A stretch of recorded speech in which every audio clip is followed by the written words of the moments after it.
What's up, everybody? It's 8:30. Welcome to Cocktails in the War Room. I'm Mistress Carrie. This is my war room, and we have been meeting for the last 72 evenings, every night at 8:30 to talk about our day, figure out what's going on. You know the deal by now. We just need a support group and a place that's not going to judge you because you need to drink all the time. Some of us need a haircut too. Damn, my hair is getting long. Holy crap, I get the hiccups too. What's up, Carl? Hey, Becky. What's up, Anthony? Hey, Annie Ange. Hi, Will. Will says, hello there, people. What's up, Eric? Hey, Christina. What's going on, Tracy? Hey, Kate, and your memes. What's up, Mikey? Hey, Jesse. Thank you guys for joining me in the war room once again. I got a long sleeve shirt on because I had the windows open in the house all day, and now it's kind of cold. Elsa, I'm doing good. Wednesday is tired because she was out running around the yard. Worm! What's up, Heather? Hey, Michelle. Hey, Mules. Hey, Jackie. Ooh, Jackie spent the day in the garden today. Not too bad. What's up, Karina? How are you? Dan says we all made it to Sunday. Congratulations.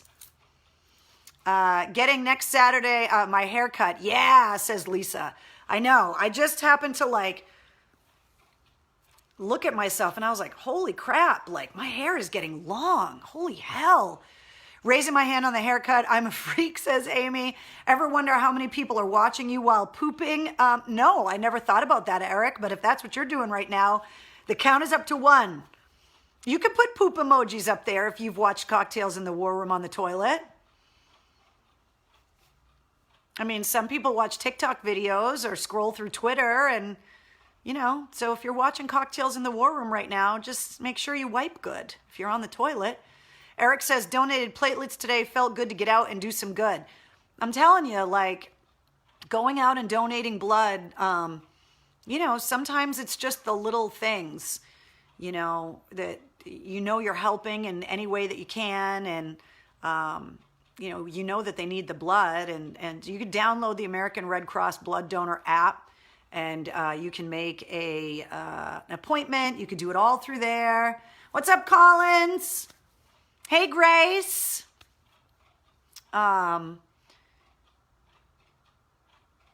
Christina says the eyebrows are now woolly mammoth caterpillars. Yeah, between the manicures, everybody's fake lashes are falling off. Nobody can get anything waxed.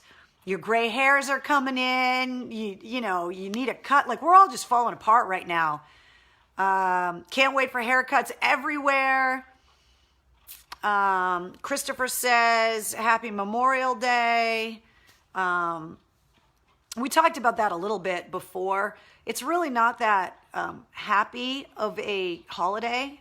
A lot of veterans will correct you when you either say, happy Memorial Day or, Veterans Day is in November, which is, for anybody that missed me talking about this the other night, I'll run through it quickly for you. Armed Forces Day celebrates everyone active in the armed forces, obviously, in uniform.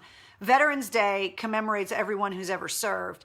Memorial Day is specifically set aside for those that have died in service to their country. And so even though, especially up in the Northeast, we look at Memorial Day weekend as kind of the unofficial start of summer, it really isn't that happy of a day, not only for the Gold Star families, but we've talked about it before, but veterans who served with people that didn't make it home. It brings up a lot of those memories, and it's difficult for them to think about it. So just be careful about wishing people happy Memorial Day or thanking veterans for their service on Memorial Day.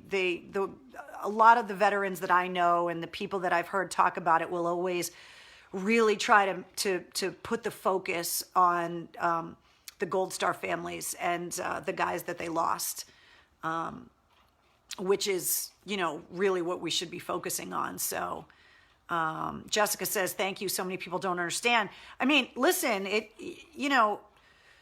people are just trying to be thankful, which is obviously appreciated. There were generations of veterans that came home, like my Uncle Froggy came home from Vietnam and had to throw his uniform in the trash barrel because people were, spitting on him and stuff. And so, on one hand, it's like, thank you for your service. Thank you very much. But on the other hand, this weekend is all about families that have paid a price that no one really else will ever understand. And, there are kids who, are growing up without a parent because their parent died in service to this country. That is what Memorial Day is about. So just be very wary of that, especially tomorrow. Today, yesterday, and on Friday, the flags were at half-mast to pay tribute to the almost 100,000 now victims of the coronavirus. Tomorrow, you'll see flags at half-staff, and that will be for our fallen, which is where we need to put our attention tomorrow. If you go onto the Mass Fallen Heroes website, which is an amazing organization started by veterans, the Mass Fallen Heroes Memorial down in the Seaport is beautiful, and it memorializes all of the veterans that have fallen since 9/11 in service. And they have a fantastic part of their website that allows you to read the stories of those service members. And, they're all KIAs from Massachusetts. And so it really kind of puts a face and a name to those people. And the memorial is really beautiful, but their website is filled with a lot of really great information. And that's just since 9/11. There are obviously generations of,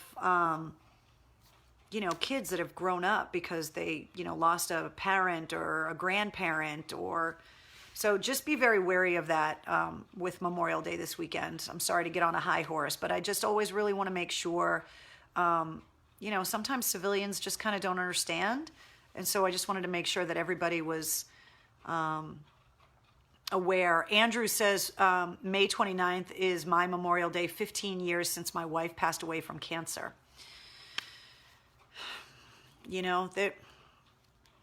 We've talked about it almost every night here in the War Room for the last 72 nights about how hard it is to be able to grieve properly when the world is so shut down and everyone is so isolated. So I'm sending you love, having to commemorate that kind of an anniversary in the world that we're in right now, where you can't be surrounded by loved ones, and it's making everything more difficult. Melissa says, I'm going to pay homage to my dad at the cemetery tomorrow. I think a lot of people are going to be out doing that.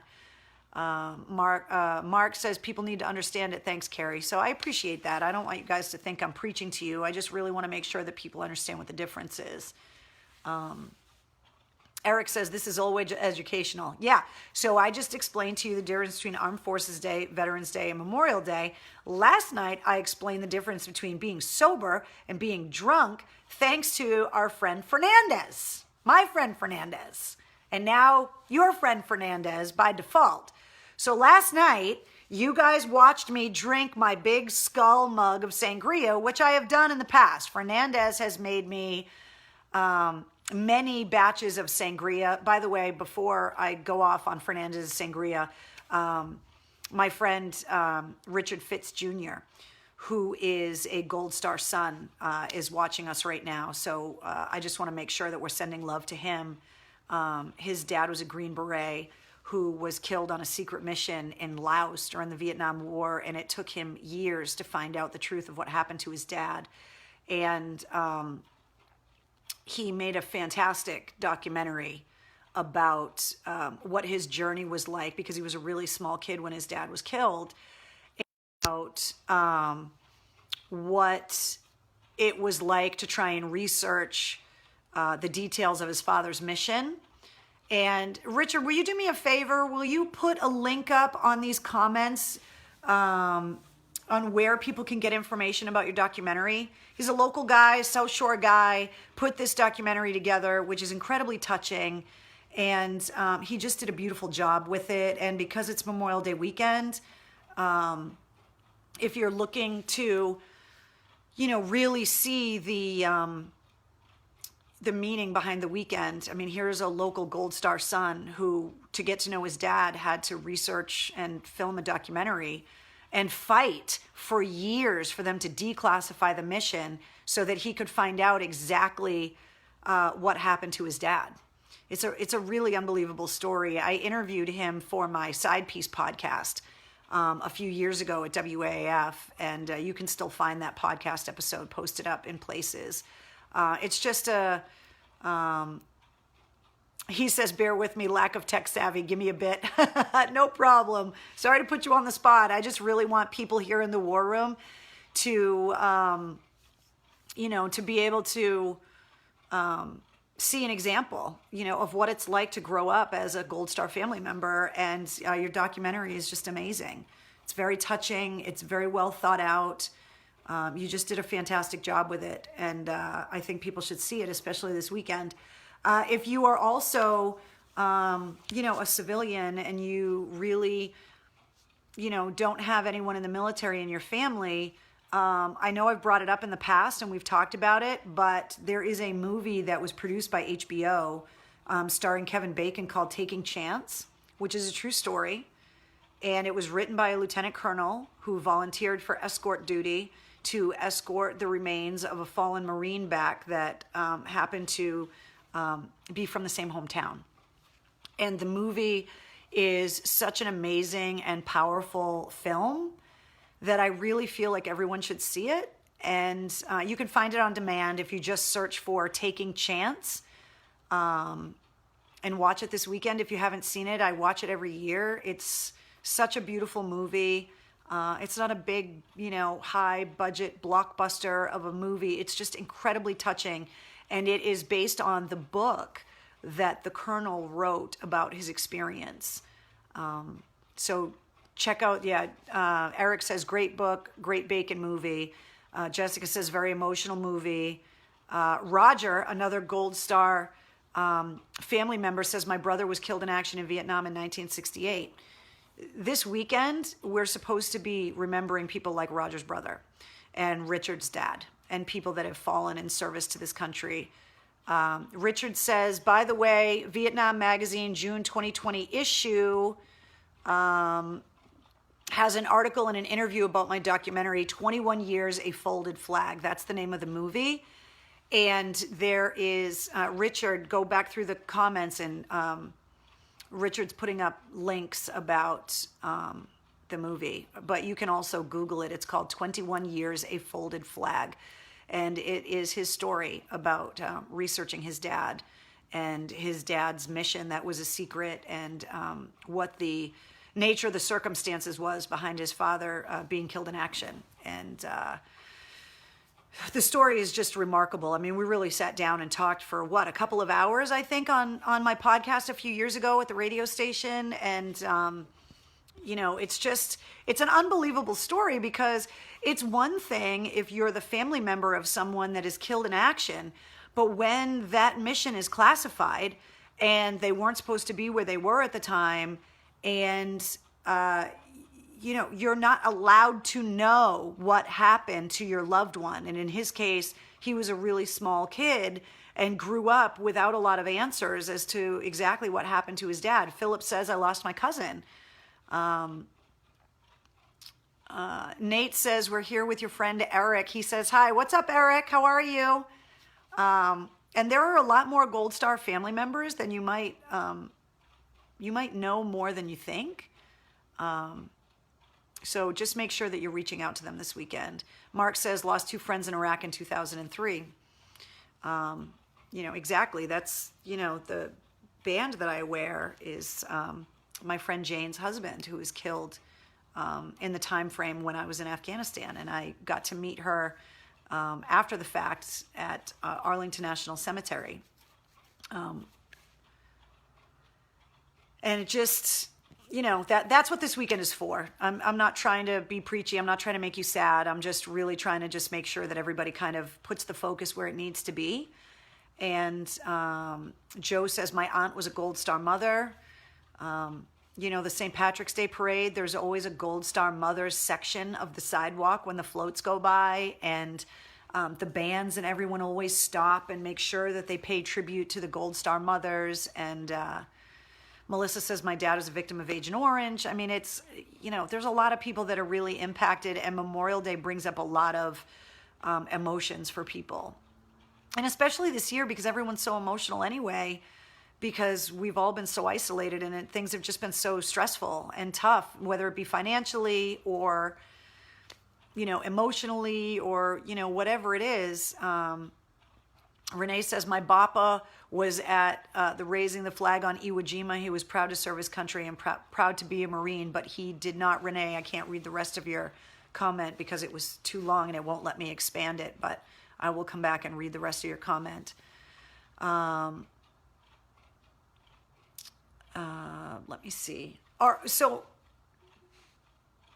here it is. Richard just put the link up. My documentary, 21 Years of Folded Flag, is at spirosvideo.com. You click on documentaries and scroll down until you see it. So if you guys want to watch his documentary this weekend, Richard Fitz just put up all of the details on where you can find it, or you can Google it, and you'll be able to track it down online as well.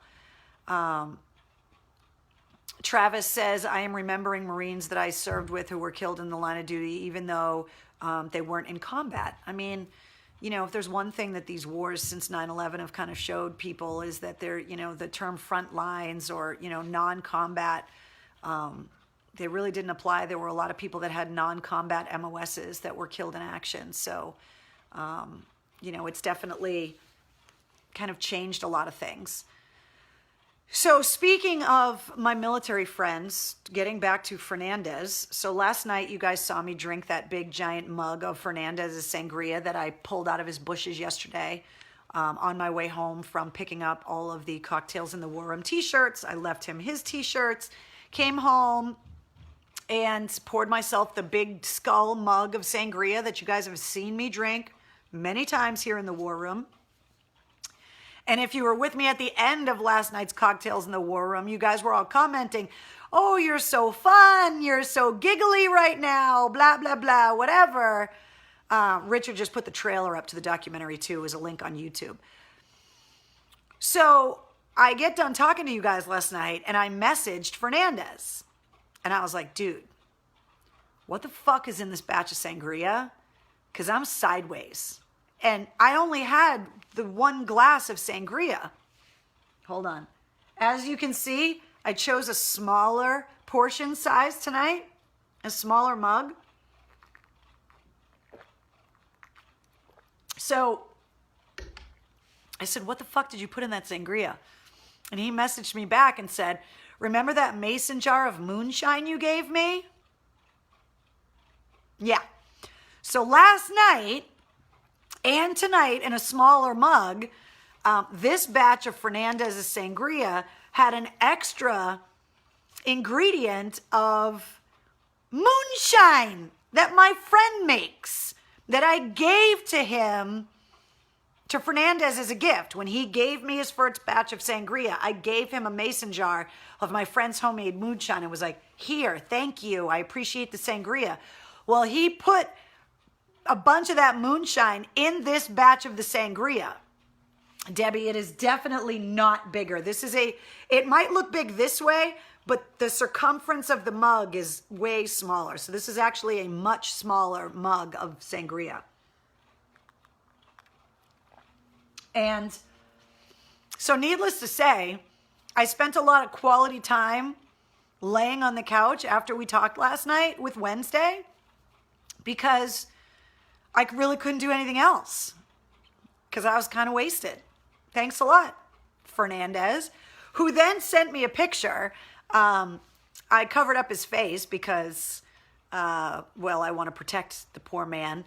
But if you go to the picture that I put up last night, there's a picture of him modeling his Cocktails in the WarRoom t-shirt and also hovering over a giant pot of sangria on his stove. So, yeah, high octane, exactly right, Keith. What goes around comes around. Yeah, well, he got me with his rocket fuel last night. What a nice guy. He let you drink that huge glass. I bet he was at home. Oh, he was. He was watching last night, probably giggling his friggin' ass off. And that thing was a pitcher. It's a big mug, but I was like, okay, I've had Fernandez's sangria many times. I went on TikTok, Tony, but I did not make TikTok videos last night. I was smart enough to know I was way too drunk to be TikToking last night, because once it's on the interwebs, you can't take it down. So you got to really make sure that you're comfortable with what it is that you're putting on the internet. Well, at least you got to enjoy the moonshine and the sangria. Yes, I did, George. It was fantastic. You were all hopped up on moonshine last night. Yes, Melissa, I was. You still want to protect him after he did that to you? Yeah, I'm a big girl. I could handle it. I just got a little drunk last night. I didn't give out the nuclear codes or anything. I'd like to know what kind of sangria he uses. It's in the recipe. Somebody's got it. You made us smile last night. Thanks, Jen.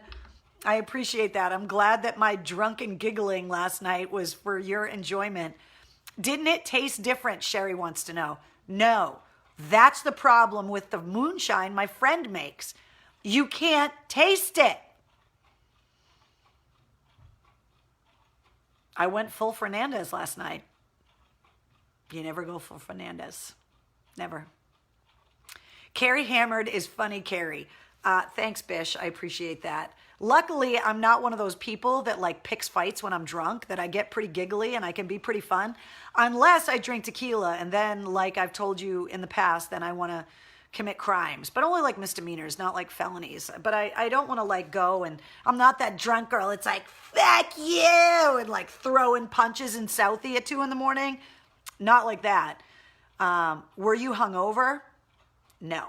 And I didn't sleep very well last night. I tossed and turned like half the night, but no, I was not hungover this morning because of the moonshine. It's like you don't even know it's there, and then all of a sudden it's like you got hit with a board, and you're like, what? You hide nuclear codes in the war room? I knew it. Well, I mean, it is a war room. Hence the secret ingredient. Yeah, I know. I posted a link for a fireball pumpkin pie recipe on your page if you're interested. I've actually made that. I made it for Thanksgiving and Christmas, and my family loved it. Bridget is loving the full Fernandez. Yeah, I went full Fernandez last night for sure. Andrew, tequila doesn't just make my clothes fall off. Like, it makes me want to go streaking across the quad with Hank the Tank. Like, it gets real, and it happens real fast. So does this mean you need to drink more moonshine? Well, that's why I'm drinking it right now. I am just practicing portion control this evening. Last night, I didn't know what I was getting into. Now I know how much I drank last night, and I'm cutting it in half. I got you, Fernandez. I'm on to you. I figured you out. Anita says, tequila, I either get into a fight or I get married. Yeah, hair of the dog that bit you. Trust me. He may need some t-shirts. He may need to have some t-shirts made for some advertisement. I don't know if Fernandez wants to be famous for this. And he's watching right now. Fernandez, you did that to me last night. Yeah. You know what you did. I went full Fernandez. Maybe we should make those t-shirts. I went full Fernandez and all I got is this lousy t-shirt. Can't roofie the willing, says Will. Hey, I'm a big girl. I drank it out of the mug. Last night, halfway through, I was going like this because I could start to feel my face getting warm. I knew what I was doing. So the second series of shirts should have the tagline, portion control. No joke, man. Brand it, man, with that pic. Yeah, you can see the picture of Fernandez on my Facebook page. It's up on my Instagram, too, which is at Mistress Carrie WAF. If you're not following me on Instagram, I put it up there last night. Fernandez is the man, says Eric. I know. Full Monty, says Becky. Yeah, oh yeah. If I had any more of that sangria last night, Shit was about to get real in the hood last night. The neighbors were going to see way too much of me. I'd wear it with pride. What's up, Vinny? How are you? You only slurred a little bit on a few words, says Jeff. You know what? Sometimes I do that when I'm stone cold sober. Here's a funny story for you. So one day, on my show for years, I did headlines, high note, low note, and it was all the headlines in music, and I went through it every day at 1 o'clock. I've been on the radio for 22 years, and I know what works for me and what doesn't. And I had a boss that wanted me to write out word for word everything that was in the music headlines so that I could control how long it was and all of that, right? And I know that I can't just read verbatim what is going on. I'm better if you give me bullet points of things that you want me to talk about, and then I can just casually deliver stuff. So I told my old boss, I will try it your way and I will script it all out. And now it's in my head that I'm trying to read it, and I know he's listening, and I kept stuttering over stuff. We got an email. The person didn't email me at the radio station. The person went on the website and found the contact us part of the website and emailed my boss directly because they were afraid that I was having a stroke on the air. And they were like, I've never heard Mistress Carrie like stutter like that. And maybe she's having a stroke. Can somebody go down to the studio and check on her and make sure she's okay? So, A, I was not having a stroke. B, it was because I was trying this scripted way that my old boss wanted me to try and read the news or whatever, which obviously didn't work well for me because we got calls from people thinking I was having a goddamn stroke, and then I never did it again. Anyway, the moral of that whole long-winded fucking story is that sometimes I slur my words and I'm not drinking. Last night, Fernandez got me drunk. There's no ifs, ands, or buts about it. He put moonshine I gave him in the sangria that he gave me, and I didn't realize there was moonshine in it. Moonshine stroke, says Jeff. Oh, it's fucking great. You guys seriously make me laugh every night. You find a way to make me laugh, and I appreciate that because there are days where I could use a good laugh, and you guys are always there to give it to me. Somebody just asked me what's on my shirt. So, as I was telling you before, I had all the windows in the house open, and it got cool quick. So I wanted to put a long sleeve shirt on. And yesterday, when Joe says Fernandez equals winning, so yesterday when I went up to go and pick up the t-shirts, the first round of Cocktails in the WarRoom t-shirts from Brian, he was like, hey, I made this for you. This is a t-shirt from my company. And it's long sleeve, and I got chilly. And I was like, you know what? I want to wear one of Brian's badass t-shirts because it's got this silvery ink in it, and it's got skulls, and his logo is super cool. And it's got stuff down the sleeves, and he just makes really cool friggin' shirts. So I thought tonight I would give Brian some free advertising love and show you guys like the kind of stuff that he does. Like these are his like promotional like company t-shirts. So this is, oh, he's watching. What's up, t-shirt, Brian? I got your shirt on. So you'll see when you guys get your t-shirts next week when I ship them out. Like he just does really good work, and I just thought that the skulls were so fucking cool. And I was cold, so I wanted to wear it. So I'm wearing Brian's shirt tonight. Ron says Fernandez for governor.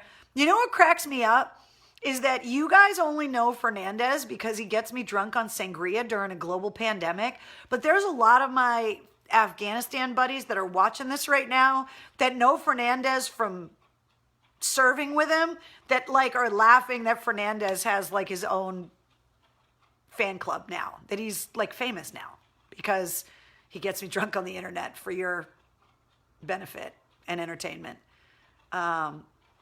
T-shirt Brian, we need one, says Kim. Well, you know, you got to buy him from him. He's trying to stay in business too. But I just thought his shirt was so friggin' cool that I wanted to wear it tonight. And it's super soft and comfy. And hi, Brian. Where in New Hampshire is he? It's Whirlwind Productions, and it's in Derry, New Hampshire. And he's awesome. And he always makes stuff with really cool skulls, which I love because almost everything I own has skulls all over it. So he always makes really good shirts. Debbie says Fernandez rocks. Does Brian have a website? I believe so. Just look up Whirlwind Productions. I checked in from there yesterday on Instagram when I picked up the t-shirts. Brian, can you link your website? Because everybody's asking if you have a website and stuff. Can you link your website on here so that people know where to find you?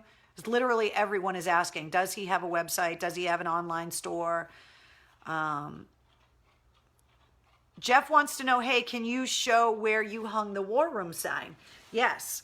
So I will show you that, and that will be your War Room artifact of the evening. So the War Room, I'll give you guys a full tour, but there's a lot of stuff in here that you guys can't see because it's like private family stuff. But the doorway coming into the War Room now has a sign right there, which is pretty badass. I got it in the post office box. I absolutely love it. I know it's backwards to you guys, but it's not backwards to me. So I wanted to hang it in the doorway so that as soon as you walked in here, that you knew you were in the goddamn War Room. So I love the sign. Thank you so much for making it for me. I hung it right up.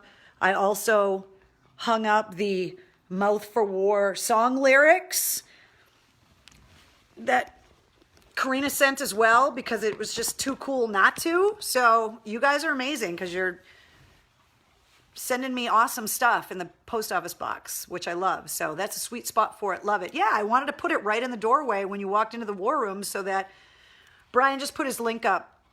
Whirlwindpro.com is his website. So if you want to go to his website, you can check out all the different stuff that he does and whatever. If you're looking to have uniforms made for your business or just whatever, he does amazing work and I love him. And yes, I know it's backwards, Joe, you smart ass. The balloon in the background is still going strong. I refuse to throw out Wednesday's birthday balloon. It's been 6 weeks and that thing is still going strong over there. So I won't get rid of it until it finally goes. So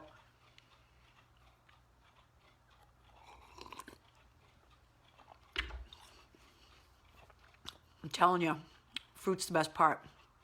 So good.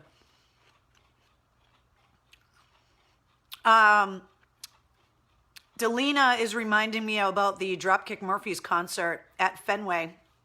Yeah, we were talking about it when they announced it, Delina. So it's called Streaming Up from Boston, and the Dropkicks is May 29th at 6 o'clock, and Bruce Springsteen is going to join the band remotely. Where's the little nugget tonight? The little nugget, once again, is exhausted, and it's the Corona balloon. That's hilarious. Wednesday's sleeping again. I can try to get her in here.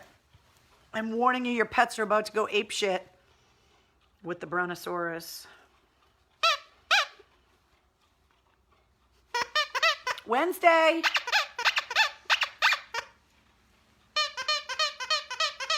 Come here. She ain't even moving. She's tired. She was out in the yard with me all day. Marcy says, May 29th, I will be 45. Well, Marcy, on May 29th, we will wish you a happy birthday. Speaking of that, if today is your birthday, cheers to you. Happy birthday, since you're not able to celebrate it the way that you like to. If today is your birthday, you share your birthday with Bob Dylan, pretty badass. Patti LaBelle, pretty badass. Heavy D, pretty badass. And this one cracked me the fuck up. You share your birthday with Cynthia Plastercaster.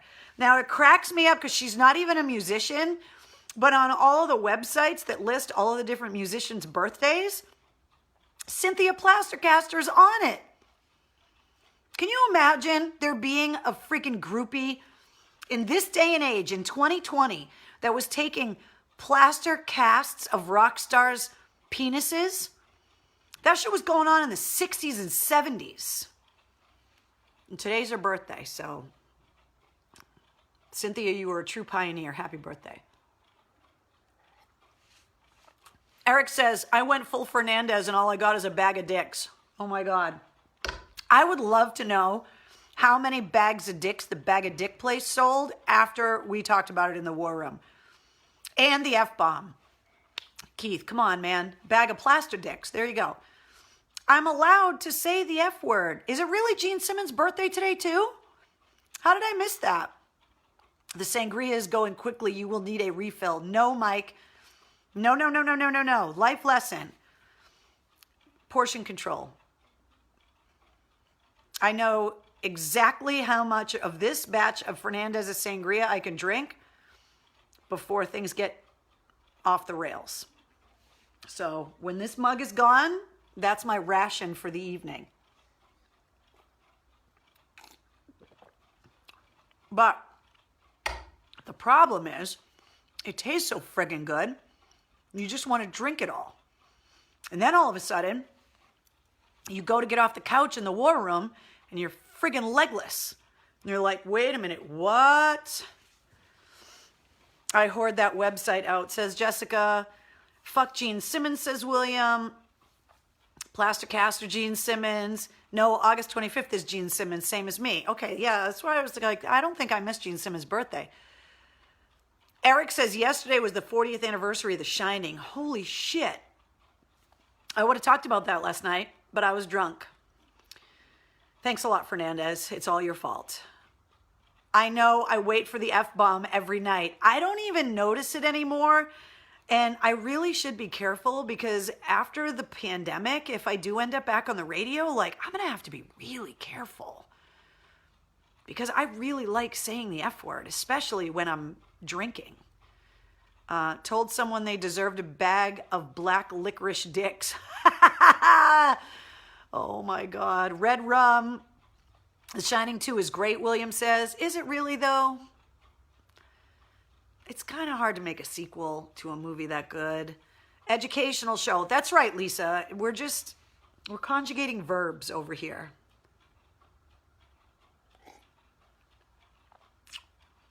Okay.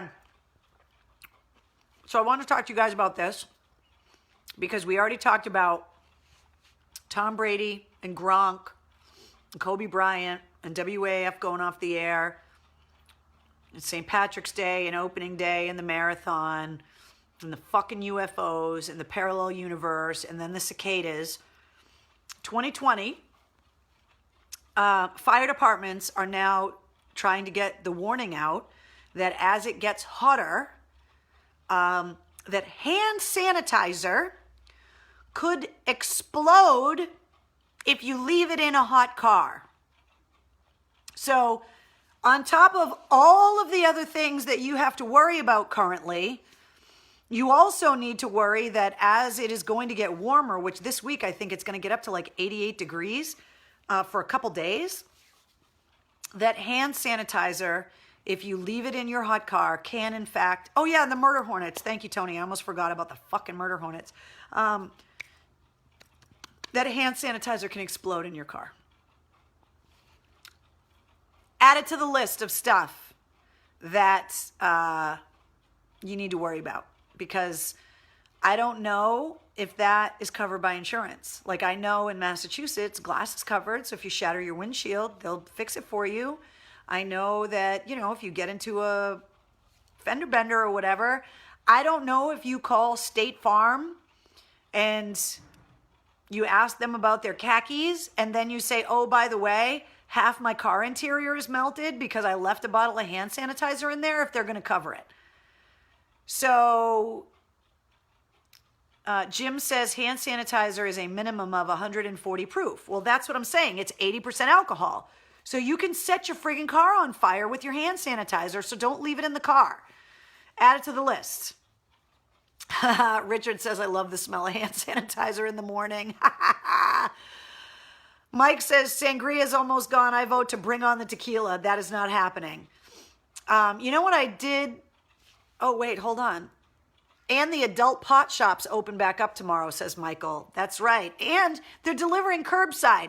So starting tomorrow, you can buy weed in Massachusetts the way you used to buy it when you were in high school, when it was illegal, that you had to call ahead and then you'd pull up and be like, yo, I'm outside. And then someone runs it out to you and you drive off. Except now you call and order it, they process your credit card, and then they bring it out like in front of the cops. And they're like, have a nice day.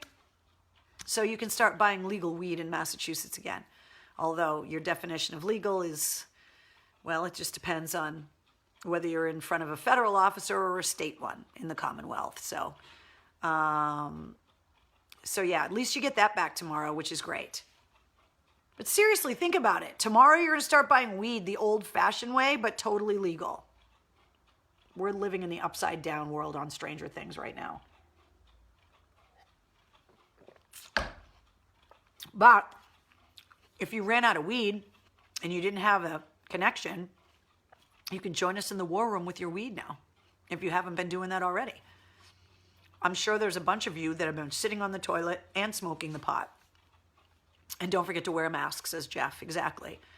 While wearing masks. I know, like, just think about that for a second. Like, you go to get on an airplane, they want you to wear a mask.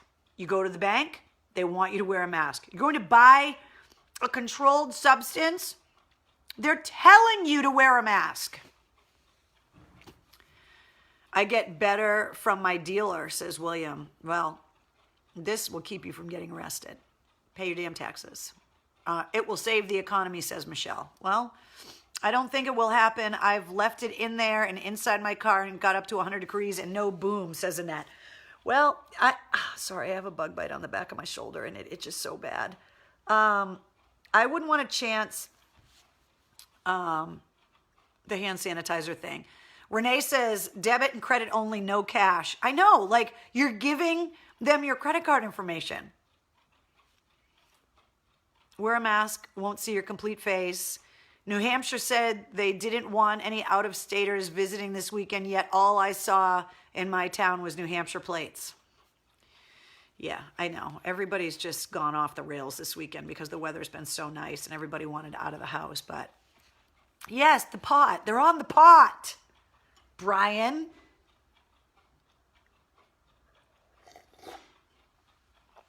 David, that's a good point. David said gas masks are dual purpose now. They keep you from getting the corona and the pot, Brian. You know what I'm talking about. At least you're not touching your face, says Eric. I know. You don't want the face touching police to freak out because I'm touching my face. And you know what? Now that you said that, Eric, now my face is getting itchy because now I'm trying not to touch my face, whereas 30 seconds ago when you didn't bring it up, my face didn't itch at all. Now it does. Okay, so I wanted to remind you guys that the Cocktails in the War Room t-shirts are only on sale for another week. This time next week, May 31st, will be the last day that you can buy Cocktails in the War Room t-shirts, with all of the profits going to benefit the Massachusetts Military Support Foundation in their Food for Vets program. So if you haven't ordered your t-shirt yet, the phase one, the first order, Brian got them all printed. I picked them up yesterday. They're getting shipped this week with all of the volunteers, which is amazing. You have until next Sunday to get your orders in. And then after that, I'm pulling the links down and they won't be up for sale anymore until the website is built and the online store is done, and then we'll figure it out from there. So if you want to help with the Food for Vets program, which is distributing food to veterans in need, basically all across the Northeast. You can get information on the program, and if you are a veteran in need, especially if you need food assistance, you can go to massmilitary-supportfoundation.org and you can get all of the details. Now, they have all of these distribution centers, but you need to register ahead of time if you're a veteran looking for food assistance. But they have drop-off and distribution locations in Agawam, Baldwinville, Barnstable, Bridgewater, Brighton, Danvers, Devons, Fall River, Foxborough. That one's at Gillette Stadium, by the way. Framingham, Haverhill, Methuen, North Adams, Randolph, Raynham, Sandwich, and Westport. And that is where all of the profits from the t-shirts are going. So if you haven't ordered your t-shirts yet, they are made in the USA cotton t-shirts. So we're helping out with American manufacturing. They were designed by my very good friend, Christine at Latini Creative Solutions. And she did an amazing job with all of the artwork. And I just couldn't love them more. And then Brian up at Whirlwind Productions in Derry, New Hampshire, printed them for us. And so we're helping out local businesses as well. And then we're also helping veterans in our community because all of the profits, so once we paid for the shirts and paid to get them printed and designed all of those expenses, and then of course the shipping expenses are taken care of, whatever money is left over that would normally be coming to me or that would be profit or whatever is getting donated to the Food for Vets program. So we're doing great, but you've got 1 week left to order your shirts and then the links are gone. So you can share the artwork. It's all linked up on this Facebook page. There's a link for every size. It's the only way that we could sell them at such short notice. And for me, not being a webmaster and having an online store, it was the easiest way to do it. So just click on the link of the size shirt that you want. And then after next Sunday, when we shut down the links, we'll put one final t-shirt order together for Brian, and that will be the big second wave of mailing, which is making it a little bit easier for me to kind of keep track of everything and also mobilize the volunteers that I need to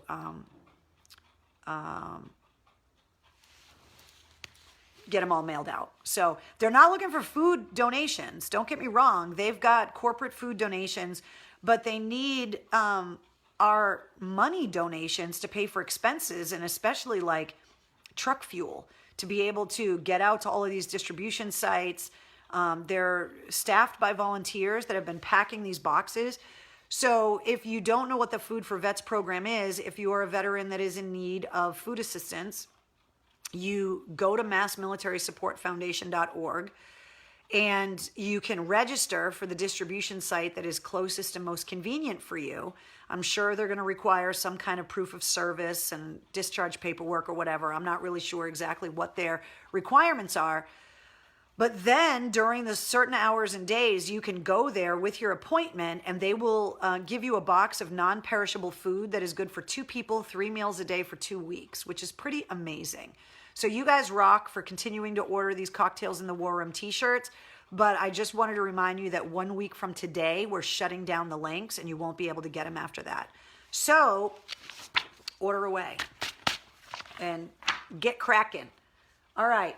Every night in the War Room, we also go through the New American Bartender's Handbook and give out drink recipes because, well, things might be getting down there in your liquor cabinet. And if it is, maybe you could put some of those weird bottles of liquor that your Aunt Thelma gave you as a Christmas gift to use. This is called a Coco Loco, and it is an ounce of white rum, an ounce of vodka, an ounce of tequila, an ounce of fresh lemon juice, and an ounce of sweetened coconut cream. Does that count as dairy? I know there's dairy and egg haters when it comes to the cocktail recipes. Blend the ingredients until smooth and then pour into a goblet. Part of the reason why I picked this is because we have not had a drink recipe that required you to drink it out of a goblet. I approve. So that's called a Coco Loco. And it's got white rum, vodka, tequila, lemon juice, and sweetened coconut cream. Don't forget your goblet. So there you go. Because we're all drunk, says Michael. Yeah, exactly. And some moonshine. No. There was no moonshine in there, no dairy or eggs. I know, Eric, I apologize. That's the name of my daughter's puppy, Coco Loco. What's with all the lemon juice all the time? Blech. I don't know, but there's a lot of lemon juice in a lot of these drinks. You are going to run out of pages in that book with the amount of days in the War Room. Well, today's day 72. There's multiple drink recipes per page, and the book is pretty thick, so I think we're okay for a while. No, coconut cream isn't dairy. Thank you, Sandy. I wanted to make sure. And a splash of moonshine. No, Melissa. What the fuck is a goblet? You know, it's like a big, like if you were a king, like a goblet. Go watch Game of Thrones. That's what they drink, the goblets. Now I need a goblet, says Jeff. Exactly. Need more lemon, says Steve. Moonshine makes you loco, says Carol. Lemon counteracts all the sugar. Oh, well, there you go. Science. Thank you, Brianna. We all need our own skull mugs. Hell yeah. I should make my own skull mugs. That would be freaking cool. We could put that in the Mistress Carrie online store. Almost at day 75. I know, it's crazy.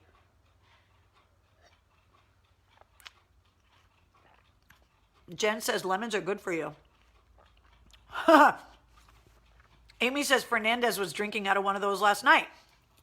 That's 100% true. Go back and look at the picture that I put up of Fernandez. He's drinking out of a goblet. He's ahead of his time.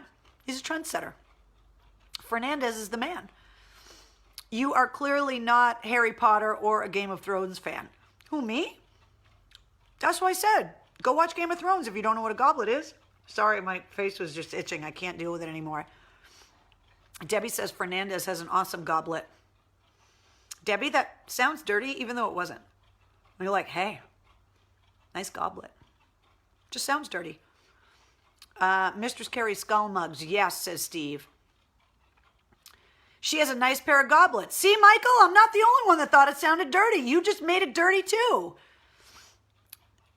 It's Mistress Carrie. Hold on. What did that say? Instead of Mr. Boston's cocktails, it's Mistress Carrie's cocktails for bartenders. Yeah, exactly. See, there you go.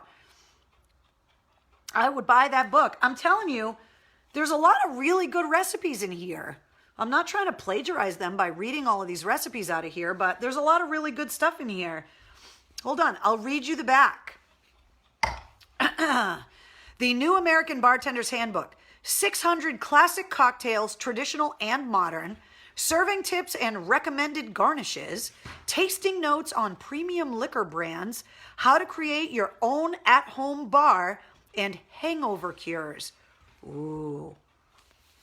Hold on. I didn't know there were hangover cures in here. Where do I find that? In the index, I would assume. Hold, please.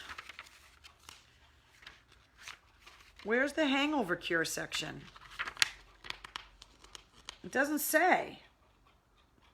Glossary, acknowledgments. Oh, Appendix 1, Hair of the Dog. Page 378. Well, let's just go there and see what they have to say. How did I not know this section was there? It's 72 nights have gone by. Hair of the Dog. The easiest way to avoid ever having to refer to this chapter is to not drink too much. Thanks, Karen. However, we've all overindulged at some stage in our lives and suffered the inevitable hangover. The shakes, the headache, the sweats, and even a complete loss of memory in some cases. Fernandez. Most hangover symptoms are caused by your body producing too much insulin, resulting in low blood sugar levels. The one part of your body that isn't dried up and screaming for liquid is your brain, which has swollen, and now it's rubbing against your skull. Apparently, people over the age of 60 don't suffer from as intense a headache as their brains have shrunk. So that's what we have to look forward to. At least when we're in our 60s, our brains are going to shrink so we won't be hungover anymore. But that's no consolation if you have 30 odd years to wait. Before a party, or even while you're there are some things that you can do to minimize the effects of one drink too many. Consuming a glass of milk or a tablespoon of olive oil before you start drinking helps line the stomach to slow down the uptake of alcohol. Olive oil? I never heard that. Drinking plenty of water beforehand to slow down the dehydrating effects of alcohol is an even better idea. Alcohol inhibits the release of antidiuretic hormone, ADH, which allows water in the urine to be reabsorbed into the blood. Without ADH, we release more water in our urine, thus dehydrating our bodies. And you didn't think you were going to learn shit tonight here in the War Room. I can't with this book, says Melissa, right? Drink a glass of water or more for every cocktail. And if you forget, then drink a pint of water before you go to bed. Or if you can't face any more liquid, then at least have one first thing in the morning. Hangovers come in all shapes and sizes. The type you experience largely depends on what you had been drinking. The more congeners,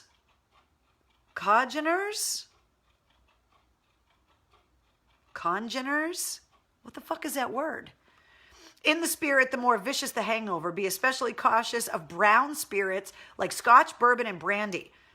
Know whether you are sensitive to certain alcohols and compounds within alcohol. Many people get depressed on gin, while others are hopeless after 3 pints of beer. Knowing what you can and can't tolerate is another way of preventing a truly bad hangover.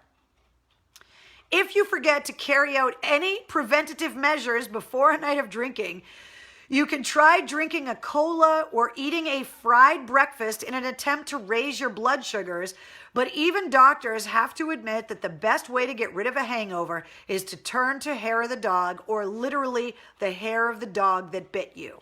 And then it gives you suggestions. So if you get full Fernandez tonight, it suggests a Bloody Mary, Underberg bitters. If the hangover isn't bad, try a horse's neck, because it's got ginger ale in it. That's a drink recipe that's on page 115. Pick yourself up with a sour, or you can try a Campari and orange, which is also supposed to help with your hangover as well. So there you go. I didn't even know there was a fucking hangover section of this book. I've been looking at this book for 72 days now, and I just learned something. That when we're in our 60s, we won't get hangovers anymore because our brains will be smaller. On that note, I'm going to finish my sangria. And I'm going to wish you guys a good night. So, Renee says, hell yeah, come on, 60. That's it, I'm 61. No wonder. Well, there you go, Carol. This is like a reverse Alcoholics Anonymous meeting, says Jim. That's fantastic. I'm a big lightweight, 2 beers, 2 hits of pot, and I'm passed out, says Ralph. Well, there you go. Yay, shrunken brains. Yippee. Gatorade and a McDonald's cheeseburger, says Amy. Well, it's a lie. I still get the hangover. And Michael says he knows. So, woohoo, another F-bomb, says Keith. Thought it was just a movie. Nope, we're all fucked, says Mark. So there you go. Thank you guys for hanging out with me in the War Room tonight. Night number 72. We're still trucking along. I hope you guys had a great day. Enjoy the beautiful weather this weekend. Definitely don't forget why we get the day off and why it's a holiday. So do what you can to be supportive of not only our Gold Star family members, but also to our veterans that have lost brothers in arms and sisters in arms overseas as well. And while tomorrow is a national holiday, there are still heroes going to work every day. So to all of the healthcare workers, to all of the first responders, and to all of the National Guard soldiers that have been activated to help with the coronavirus, thank you all very much. As you know, we love you and have so much respect and love for you. And we talk about it every night here in the War Room for a reason, because you're our heroes. And of course, to all of the essential workers, including, starting tomorrow, the pot shop dudes that will deliver drugs curbside to you in a vehicle while wearing a mask. Cheers. Welcome to 2020. It can only get weirder. Good night, guys. Be safe. I'll meet you back here in the War Room tomorrow night at 8:30. Good night.